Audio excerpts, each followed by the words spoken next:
स्वागत है बच्चों आप सभी का हमारे YouTube चैनल महादेव ट्यूटोरियल में। बच्चों आज हम लोग डिस्कस करने वाले हैं करंट इलेक्ट्रिसिटी और board exam point of view से ये चैप्टर थोड़ा सा ज़्यादा इम्पोर्टेंट हो जाता है, तो एक बार हम लोग फिर से रिवीजन करते हैं। तो चलिए स्टार्ट करते हैं। पहला बात करेंगे बच्चों हम लोग इलेक्ट्रिसिटी होता क्या है। तो जब कभी भी हम लोग चार्ज के मोशन के बारे में स्टडी करते हैं तो कहा जाता है electricity. Study of motion of charge is known as electricity. बच्चों इलेक्ट्रिसिटी को दो कैटेगरी में डिवाइड करते हैं हम लोग, एक स्टैटिक इलेक्ट्रिसिटी और दूसरा करंट इलेक्ट्रिसिटी। स्टैटिक इलेक्ट्रिसिटी नाम से ही पता चल रहा है कुछ स्टैटिक वाली बात है। It means study of charge in rest. जब चार्ज रेस्ट में होता है और उसका स्टडी प्रॉपर स्टडी करते हैं हम लोग तो कहलाता है स्टैटिक इलेक्ट्रिसिटी।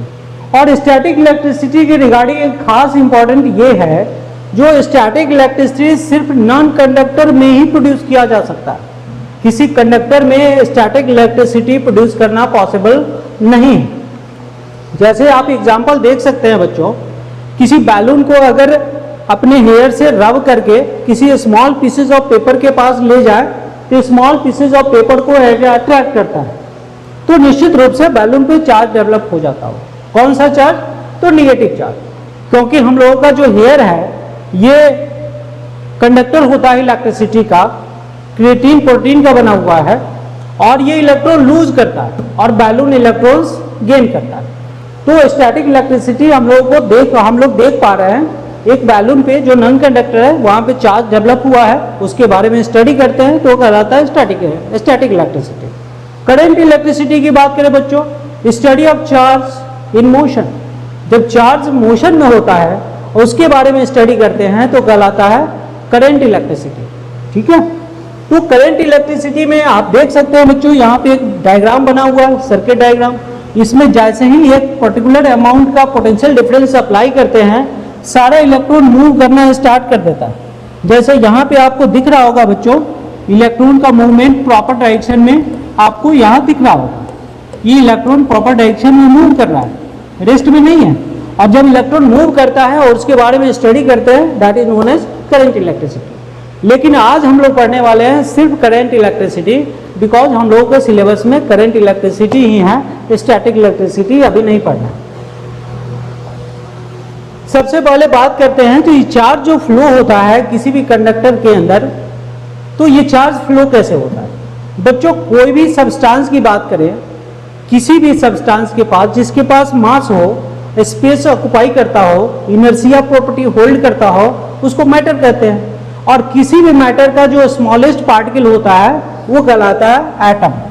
किसी भी मैटर का जो स्मॉलेस्ट पार्टिकल है वो कहलाता है एटम। और एटम तीन फंडामेंटल पार्टिकल्स का बना होता है, जैसा कि आप जानते होंगे, इलेक्ट्रॉन, प्रोटॉन्स एंड न्यूट्रॉन्स। बच्चों प्रोटॉन पे पॉजिटिवली चार्ज होता है, इलेक्ट्रॉन पे निगेटिवली चार्ज होता है, लेकिन न्यूट्रॉन पे कोई चार्ज नहीं होता है। यानी कि इलेक्ट्रॉन निगेटिव है, प्रोटॉन पॉजिटिव और न्यूट्रॉन न्यूट्रल होता है। अगर एटम में पोजीशन देखें तो किसी एटम के सेंटर में आपको प्रोटॉन और न्यूट्रॉन मिल जाएगा और सर्कमफेरेंस पे डिफरेंट ऑर्बिट में इलेक्ट्रॉन्स मिल जाएगा। तो देखने से पता चलता है बच्चों किसी भी एटम से इलेक्ट्रॉन का निकलना बड़ी आसान होगा, लेकिन प्रोटॉन चूंकि सेंटर में है, प्रोटॉन और न्यूट्रॉन का निकलना मुश्किल है। इसलिए जब भी किसी कंडक्टर से चार्ज फ्लो की बात करते हैं तो इलेक्ट्रॉन ही मूव करता है, क्योंकि वो सर्कमफेरेंस पे आसानी से निकल के मूव कर सकता है। ठीक है, तो हम लोग पढ़ेंगे करंट कॉज होता है किसी कंडक्टर के अंदर, करंट क्यों फ्लो होता है, due to the movement of electrons through that conductor. Is it clear? Okay, अब बात करते हैं बच्चों properties of charge. Properties of charge की बात करें तो इसमें पहले से भी आप जानते होंगे, दो सिमिलर चार्जेस को अगर लिया जाता है तो सिमिलर चार्जेस एक दूसरे को रिपेल करता है, और अपोजिट चार्ज अगर पास में रखा जाए तो अपोजिट चार्जेस एक दूसरे को अट्रैक्ट करता है। जैसा कि एग्जांपल यहाँ पे आप देख सकते हैं, ये रहा पॉजिटिव चार्ज, ये रहा पॉजिटिव चार्ज। दोनों पॉजिटिव के बीच आपको क्या दिखेगा? रिपल्सन। ये रहा नेगेटिव चार्ज, ये रहा नेगेटिव चार्ज। नेगेटिव नेगेटिव के बाद बीच क्या दिखेगा बच्चों? रिपल्सन। यहाँ पे आपको कोई चार्ज नहीं है, किसी भी बॉडी पे चार्ज नहीं है, तो न्यूट्रल कंडीशन में न तो अट्रैक्शन दिखेगा नहीं यहाँ पे रिपल्सन दिखेगा। लेकिन यहाँ पे बच्चों आपको दिख रहा होगा एक पे नेगेटिव चार्ज और दूसरा पे पॉजिटिव चार्ज। अपोजिट चार्ज होने के कारण यहाँ पे अट्रैक्शन देखने को मिलता है। तो चार्ज क्या है बच्चों? चार्ज किसी भी मैटर का प्रॉपर्टीज है जो या तो पॉजिटिव हो सकता है या नेगेटिव हो सकता है। चार्ज किसके कारण डेवलप होता है? तो इलेक्ट्रॉन्स के कारण डेवलप होता है, क्योंकि इलेक्ट्रॉन्स ही मूव कर सकता है। ठीक है। और एक इलेक्ट्रॉन का चार्ज कितना होता है? एक इलेक्ट्रॉन का चार्ज होता है बच्चों 1.6 into 10 to the power -19 coulomb, और ये निगेटिव में होता है, निगेटिव में होता है। ठीक है। कूलम क्या है? चार्ज का एसआई यूनिट है, याद रखिएगा बच्चों, कूलम क्या है? चार्ज का एसआई यूनिट है। अब हम लोग बात करें quantization of charge.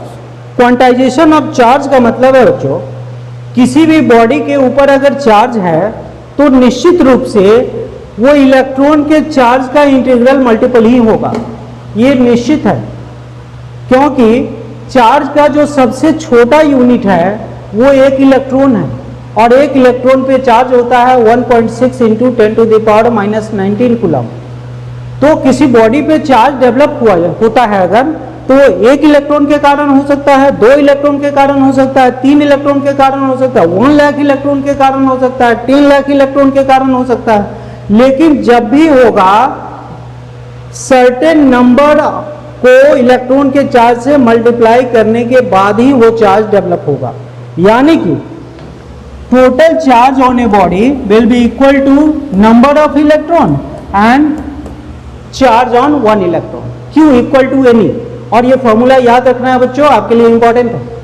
Q equal to N E, N क्या है? नंबर ऑफ इलेक्ट्रॉन, E क्या है? तो चार्ज ऑन 1 इलेक्ट्रॉन। करेक्ट। तो आपसे पूछा जाए what is the quantization of charge, तो आप कहेंगे charge on a body will B integral multiple of charge on 1 electron. Correct. Okay. और जैसा कि यहाँ पे देख पा रहे हैं, अगर मान लीजिए किसी बॉडी पे चार्ज 3 इलेक्ट्रॉन के कारण है, तो वो चार्ज हो जाएगा 3 into 1.6 into 10 to the power -19 coulomb. यानी कि जब भी चार्ज डेवलप होगा तो इलेक्ट्रॉन के चार्ज में किसी इंटीजर को मल्टीप्लाई करने के बराबर होगा। नेक्स्ट बात करें बच्चों, आपसे पूछा गया find the number of electrons which constitute 1 coulomb of charge. कितना नंबर ऑफ इलेक्ट्रॉन को इकट्ठा करेंगे वो 1 कूलम चार्ज को कंस्टिट्यूट करेगा। तो अगर मैं बात करूं टोटल चार्ज कितना, टोटल चार्ज कितना, तो आपसे पूछा गया चार्ज बनाना है 1 कूलम, और चार्ज ऑन 1 इलेक्ट्रॉन कितना? चार्ज ऑन 1 इलेक्ट्रॉन कितना?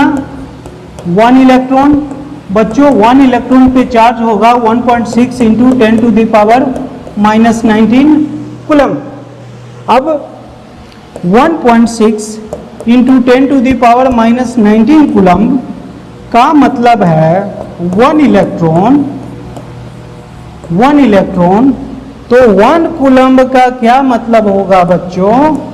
1 divided by 1.6 into 10 to the power -19 coulomb. Correct. Unitary method से हम लोग बनाएंगे, और ये जो अमाउंट होगा बच्चों इसको डिवाइड करेंगे 1 by 1.6 into 10 to the power 19, ये रिजल्ट निकालेंगे बच्चों 6.25 इंटू 10 टू द पावर 18 के बराबर हो जाएगा। तो 1 कूलम चार्ज बनाने के लिए 6.25 into 10 to the power 18 electrons collect करना पड़ेगा। करेक्ट। ओके। फिर बात करते हैं हम लोग बच्चों, मेरे से पूछा गया calculate net charge on a substance consisting 5 into 10 to the power 14 electron. तो 1 इलेक्ट्रॉन के कारण चार्ज तो पता है आपको 1.6 into 10 to the power -19 coulomb. ये कह रहा है कि इतने इलेक्ट्रॉन पे कितना चार्ज होगा, तो आपको पता है बच्चों, आपको मालूम है, क्या मालूम है? तो total charge equal to NE होता है।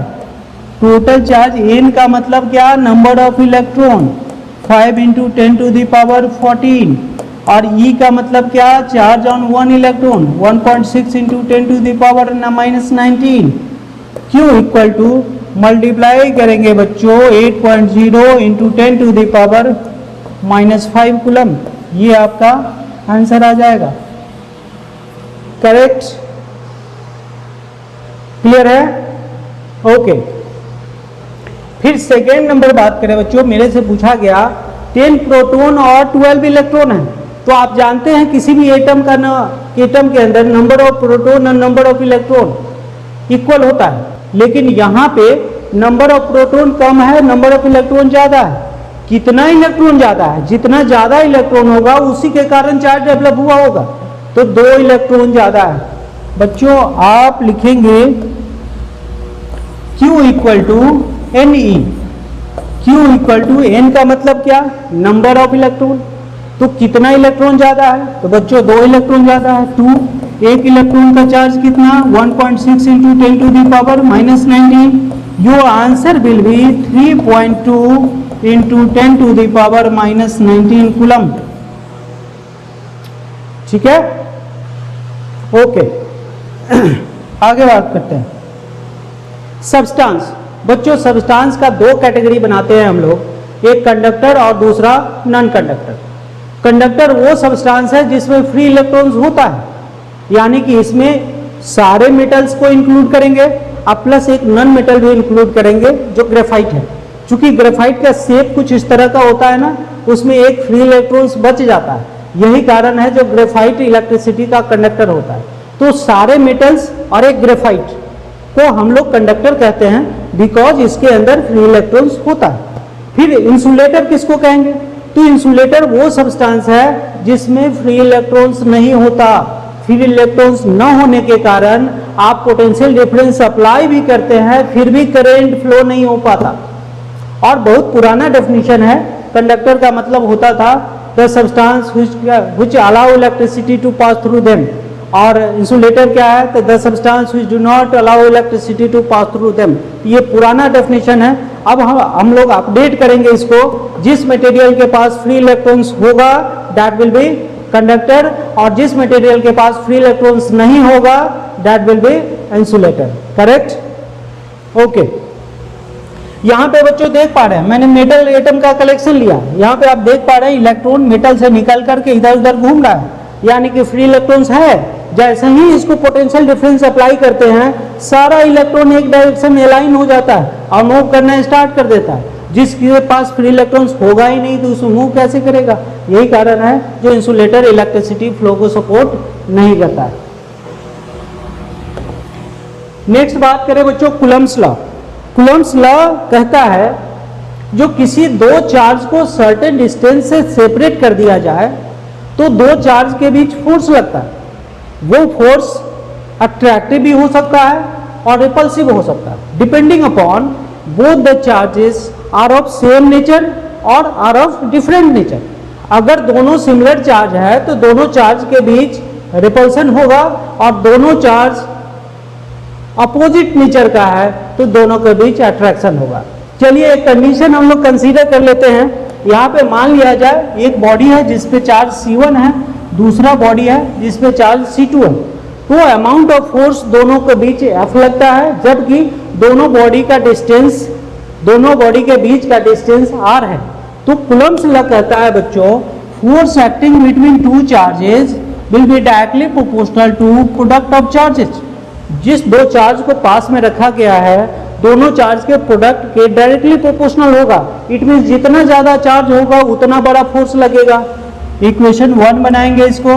दूसरा बच्चों force acting between 2 charges is inversely proportional to square of distance between them. दोनों बॉडी के बीच जो डिस्टेंस है उसके स्क्वायर का इनवर्सली प्रोपोर्शनल होता है। अब दोनों इक्वेशन को मर्ज कर देंगे बच्चों। जैसे ही मर्ज करेंगे तो F is directly proportional to C1 C2 divided by R square मुझे लिखना पड़ेगा। अब यहाँ पे प्रोपोर्शनलिटी साइन को मुझे रिमूव करना है। प्रोपोर्शनलिटी साइन को रिमूव करने के लिए कांस्टेंट लेंगे हम लोग इक्वल टू जिसे K कहते हैं, K C1 C2 divided by R square. और इसको, ये मेरा फाइनल इक्वेशन हो गया जिससे किसी भी दो बॉडी के बीच का फोर्स हम लोग निकाल सकते हैं अगर चार्ज बॉडी है तो। अब बच्चों यहाँ पे मैं बात करूं K का वैल्यू क्या है, तो याद रखना है आपको K का जो वैल्यू होता है वो 9 इंटू 10⁹ न्यूटन मीटर स्क्वायर पर कूलम्ब स्क्वायर होता है। वैसे ये K का वैल्यू, कांस्टेंट का वैल्यू जब भी आपसे क्वेश्चन पूछा जाएगा तो उसमें दिया जाता है, आपको टेंशन लेने की आवश्यकता नहीं है। याद है तो वेल डन, नहीं याद है फिर भी चलेगा, ये डाटा आपको ऑलवेज क्वेश्चन के साथ ही मिल जाता है। ठीक है, नेक्स्ट बात करते हैं बच्चों करंट इलेक्ट्रिसिटी। बच्चों सबसे पहले मैं बात करूं करंट इलेक्ट्रिसिटी स्केलर क्वांटिटी है या वेक्टर क्वांटिटी है। बच्चों यह एक स्केलर क्वांटिटी है बिकॉज ऐसा हम लोगों को दिखता है जब करंट एक पर्टिकुलर डायरेक्शन में फ्लो होता है, लेकिन करंट फ्लो होने के समय उसके अंदर जो इलेक्ट्रॉन का मोशन होता है वो मोशन एक पर्टिकुलर डायरेक्शन नहीं होता, वो मोशन के दौरान इधर उधर जिगजैग मोशन हो जाता है इलेक्ट्रॉन का, जिसके कारण हम लोग इलेक्ट्रिसिटी को स्केलर क्वांटिटी के कैटेगरी में डालते हैं। अब करंट इलेक्ट्रिसिटी कहते किसको है, तो बच्चों किसी भी कंडक्टर से 1 सेकेंड में जितना अमाउंट ऑफ चार्ज फ्लो होगा, ध्यान दीजिएगा, किसी भी कंडक्टर से 1 सेकेंड में जितना अमाउंट ऑफ चार्ज फ्लो होगा उसको कहेंगे हम लोग करंट। अगर करंट का अमाउंट मुझे पता चल जाए, अगर मुझे बता दिया जाए किसी में करंट का अमाउंट 5 एम्पियर है, किसी में करंट का अमाउंट 5 एम्पियर है, इसका क्या मतलब है बच्चों, इसका मतलब है उस कंडक्टर से 1 सेकेंड में 5 कूलम्ब चार्ज फ्लो होता होगा। बात समझ गए। अगर करंट का अमाउंट पता है तो लिटरली मुझे ये इंफॉर्मेशन मिल जाता है 1 सेकेंड में उस कंडक्टर से कितना अमाउंट ऑफ चार्ज फ्लो हो रहा है। अगर 5 एम्पियर करंट है तो निश्चित रूप से 1 सेकेंड में 5 कूलम्ब का चार्ज फ्लो हो रहा होगा उस कंडक्टर से। ठीक है, तो अगर मान लिया जाए, मैं मान लेता हूं किसी कंडक्टर से Q चार्ज फ्लो होता है और Q चार्ज फ्लो होने में उसे टाइम लग जाता है T, तो 1 सेकेंड में कितना फ्लो होगा, तो current equal to charge divided by time, और आप लिखेंगे I इक्वल टू चार्ज का मतलब Q और टाइम का मतलब T। It means I equal to Q by T, I equal to Q by T. बच्चों करंट का ऐसा यूनिट एम्पियर होता है, करंट का ऐसा यूनिट एम्पियर होता है और इसको यह एक स्केलर क्वांटिटी है। चलिए आगे बढ़ते हैं। अब बात करते हैं इलेक्ट्रिक पोटेंशियल। इलेक्ट्रिक पोटेंशियल क्या होता है बच्चों, इससे पहले बात करेंगे इलेक्ट्रिक फील्ड क्या होता है। इलेक्ट्रिक फील्ड, अगर मान लिया जाए मेरे पास एक Q चार्ज है और इस Q चार्ज के चारों ओर का वो जगह, चारों ओर का वो स्पेस जिसके अंदर किसी दूसरे चार्ज को लाया जाए तो फोर्स लगना स्टार्ट हो जाता है। किसी चार्ज के चारों ओर का वो स्पेस जिससे किसी दूसरे चार्ज को लाया जाए तो फोर्स लगना स्टार्ट हो जाता है, उस एरिया को कहते हैं इलेक्ट्रिक फील्ड। और वो जगह जहाँ पे इस चार्ज के कारण कोई फोर्स नहीं लगता उसे कहते हैं इन्फिनिटी। बात समझ गए। इलेक्ट्रिक फील्ड क्या है, तो एक चार्ज के चारों ओर का वो स्पेस जहाँ तक फोर्स लगता है। इन्फिनिटी क्या है, एक चार्ज के चारों ओर का वो जगह जहाँ पे कोई फोर्स नहीं लग रहा हो उसे इनफाइनाइट कहते हैं। तो इलेक्ट्रिक पोटेंशियल का मतलब होता है बच्चों, मान लिया जाए इस Q चार्ज को, ये तो इलेक्ट्रिक फील्ड यहाँ तक है, ये इलेक्ट्रिक फील्ड से बाहर है इसलिए इसको कहेंगे इन्फिनिटी। कहाँ रखा हुआ है, इन्फिनिटी। तो इनफाइनाइट से इलेक्ट्रिक फील्ड के अंदर किसी एक पॉइंट तक लाने में जितना अमाउंट ऑफ वर्क डन होगा उसे कहेंगे हम लोग पोटेंशियल। फिर से रिपीट कर रहा हूं मैं, इन्फिनिटी से यूनिट पॉजिटिव चार्ज को ए पॉइंट तक लाने में जितना वर्क डन करना पड़ेगा उसे कहेंगे हम लोग पोटेंशियल। तो मान लिया जाए Q चार्ज को यहां तक लाने में वर्क करना पड़ रहा है W। समझ लीजिए ठीक से, Q चार्ज को इलेक्ट्रिक फील्ड के अंदर A पॉइंट तक लाने में कितना वर्क करना पड़ा, W। अगर मान लिया जाए Q चार्ज को लाने में W वर्क करना पड़ा है तो 1 चार्ज को लाने में कितना वर्क करना पड़ेगा, W बाई Q। इसी को तो पोटेंशियल कहेंगे। तो मान लिया जाए, मैंने मान लिया वर्क इक्वल टू W है और चार्ज इक्वल टू Q है, तो पोटेंशियल V इक्वल टू हो जाएगा बच्चों W by Q. Potential equal to क्या हो जाएगा, W बाई क्यू। ये हो जाएगा W बाई क्यू। बच्चों पोटेंशियल का ऐसा यूनिट क्या होता है, पोटेंशियल का ऐसा यूनिट वोल्ट होता है और यह एक स्केलर क्वांटिटी है। कौन सा क्वांटिटी है, स्केलर क्वांटिटी है। ठीक है, अब बात करते हैं पोटेंशियल डिफरेंस। पोटेंशियल डिफरेंस क्या है, तो किसी इलेक्ट्रिक फील्ड के अंदर किसी एक पॉइंट से दूसरे पॉइंट तक यूनिट पॉजिटिव चार्ज को ले जाने में जितना वर्क करना पड़ता हो उसे कहेंगे पोटेंशियल डिफरेंस। जैसे मान लिया जाए यह एक इलेक्ट्रिक फील्ड है, इस इलेक्ट्रिक फील्ड में दो पॉइंट है, ए है और बी है, और प्लस क्यू चार्ज को बी से ए तक लाने में वर्क करना पड़ा है W। कितने चार्ज को, क्यू चार्ज को बी से ए तक लाने में वर्क करना पड़ा है W। तो क्यू चार्ज को लाने में W वर्क करना पड़ा है, तो यूनिट पॉजिटिव चार्ज को लाने में कितना वर्क करना पड़ेगा बच्चों, W बाई क्यू। इसी को तो कहेंगे पोटेंशियल डिफरेंस। बच्चों लिखेंगे हम लोग VA मतलब potential difference, potential of A minus VB, potential of B, this will be equal to W by Q, W by Q. इसी VA माइनस VB को हम लोग डेल्टा V लिखेंगे, delta V equal to W by Q. ये आपका answer हो जाएगा। इसको नोट करेंगे बच्चों, आप इसको आप नोट करेंगे। अरे नालायक कहाँ चला गया ये,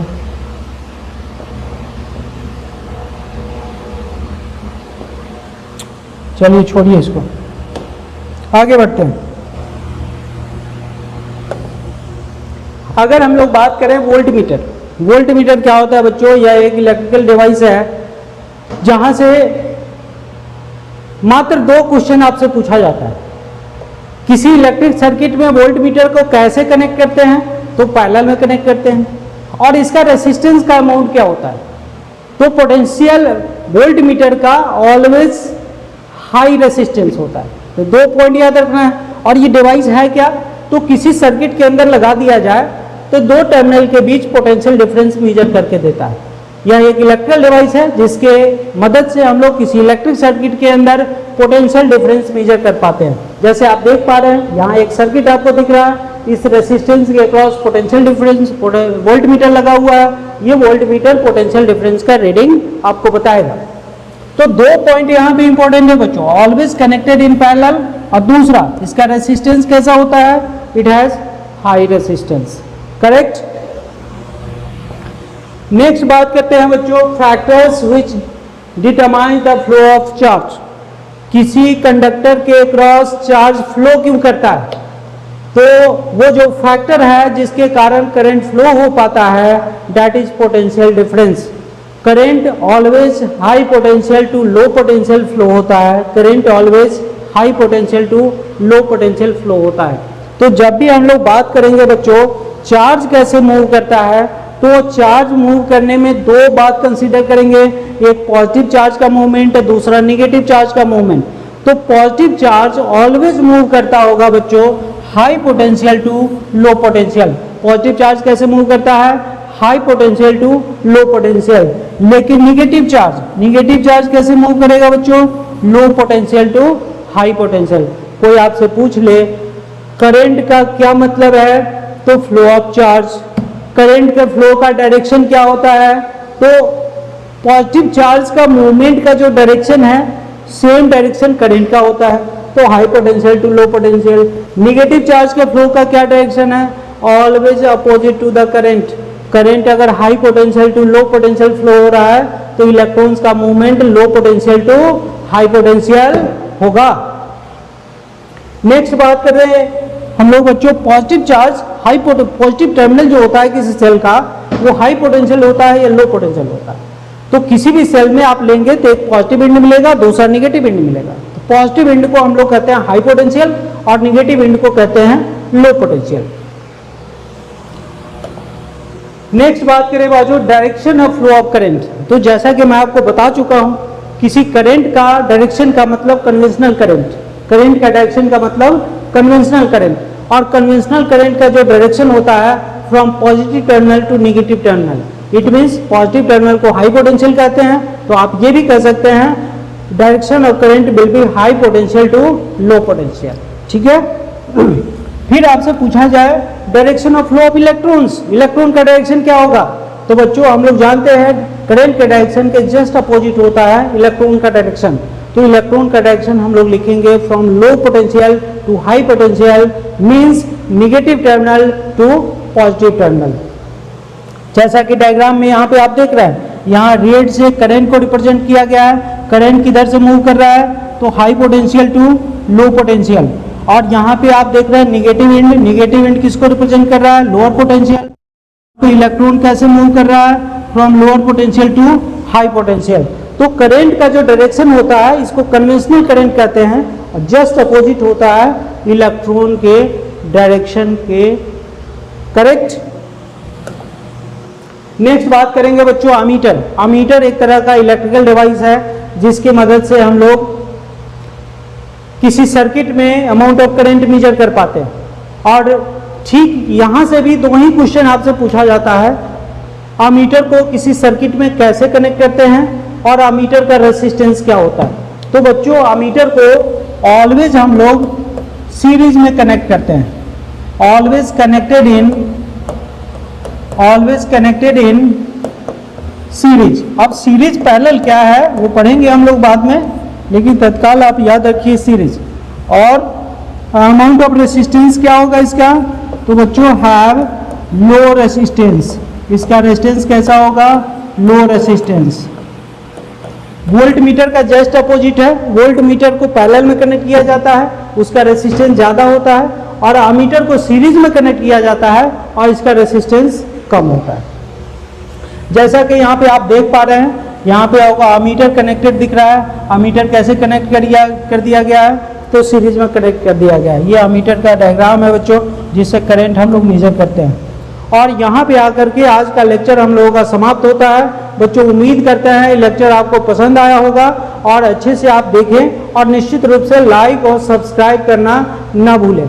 बच्चों एक रिक्वेस्ट है आपसे, अगर वीडियो पसंद आया हो तो आप भी देखिए और अपने दोस्तों को भी शेयर भी किया कीजिए। Thank you.